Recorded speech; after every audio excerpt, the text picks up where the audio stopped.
Hello and welcome to Old School Green Goblins. So this is an X-Point Old School video. I haven't made a video about this in a while, but I absolutely love the format. If you'd like to check it out, see the description below. So the main reason to play Goblins would be Goblin Grenade. 5 damage to any target is absolutely savage, and there are a whole host of Goblins in Old School for us to choose from. One thing I'd like to say though, I'm not going to play any terrible cards that just get wrecked by regular creatures just because they happen to have the creature type Goblin. So I think these are the most playable ones in their own right. Balloon Brigade has flying, which is nice, it can block Serras. Scarred Goblin is probably the most efficient, and King pumps our other guys, so we can handle that, it's 3 mana. So the other ones I considered were the Land Walking Goblins, but I just thought at 1/1 they're way too small. I thought the Island Walking one is okay, but we've got lots of 3-drops. Goblin Rock Sled is something I would like to try out in the future. It seems like a lot of people are playing Mountains in X-Points, but I just haven't got around to trying it yet. We're also playing some non-Goblins because we just want creatures that are good in their own right. Ironclaw Orcs is a must-have because we're really low on good 2-drops. You can also play Edwin Ifrit as a nice 3-drop, and we are playing green, which means we're going to play Urnums. This deck has an absolutely obscene amount of burn. Yes, I'm including Ball Lightning in with the burn spells, and that gives us a total of up to 68 points worth of burn in our deck if you add up all of these copies together.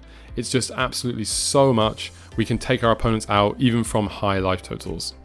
For card draw, Sylvan Library works amazingly well in this kind of strategy, where we just want to keep our deck really low to the ground and tons of burn spells, and Wheel is of course Wheel.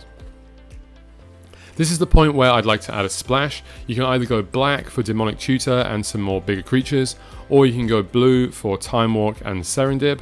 And this brings me to how I'm going to allocate my 10 points among these cards for this X-Point deck. If you're not playing X-Points, of course you'll just play all of the best cards. So I've gone for Library of Alexandria. It works amazingly well with Sylvan Library and Wheel of Fortune. Wheel is also one of the best cards in the format, especially with this many cheap and efficient cards. For the blue versions, I'm playing Time Walk. For the black versions, I'm playing Demonic Tutor. We don't have too many heavy hitting creatures, so I think Demonic Tutor is slightly better because it can search up a huge heavy hitting burn spell. I could also see a white version playing Armageddons or Balance. I've included Balance in the picture, but I would probably go with 3 Armageddons actually. If you're playing white, you can also play Disenchants in a sideboard or main deck if you want, which is another nice addition. For mana, we want that triple red for our Ball Lightning, so basically every land is going to have to tap for red. We're playing Pendelhaven, we're just playing 2, that's the only land that doesn't tap for red, and sometimes it can be annoying, but it's nice with Balloon Brigade. Also, we can play a Hammerheim, that works well with Urnums, and of course it taps for red, there's no downside to playing it.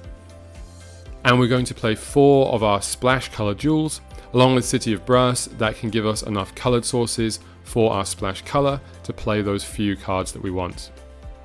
A typical sideboard would look something like this among red cards. Goblin Wizard can be really nice against white decks, but of course we do have a ton of other options if we're splashing other colors. There's also quite a few other options that you can play in terms of Copper Tablet at 2 or Dragon Whelp at 4, really just whichever you prefer. And when we're playing this deck, we're just using our massive amount of burn spells to at first take out our opponent's creatures and clear up the board so that our smaller guys can just hit in for a few points of damage. When they've got in for those few points of damage and we can't get in anymore, we're going to start holding those burn spells and pointing them to our opponent's face.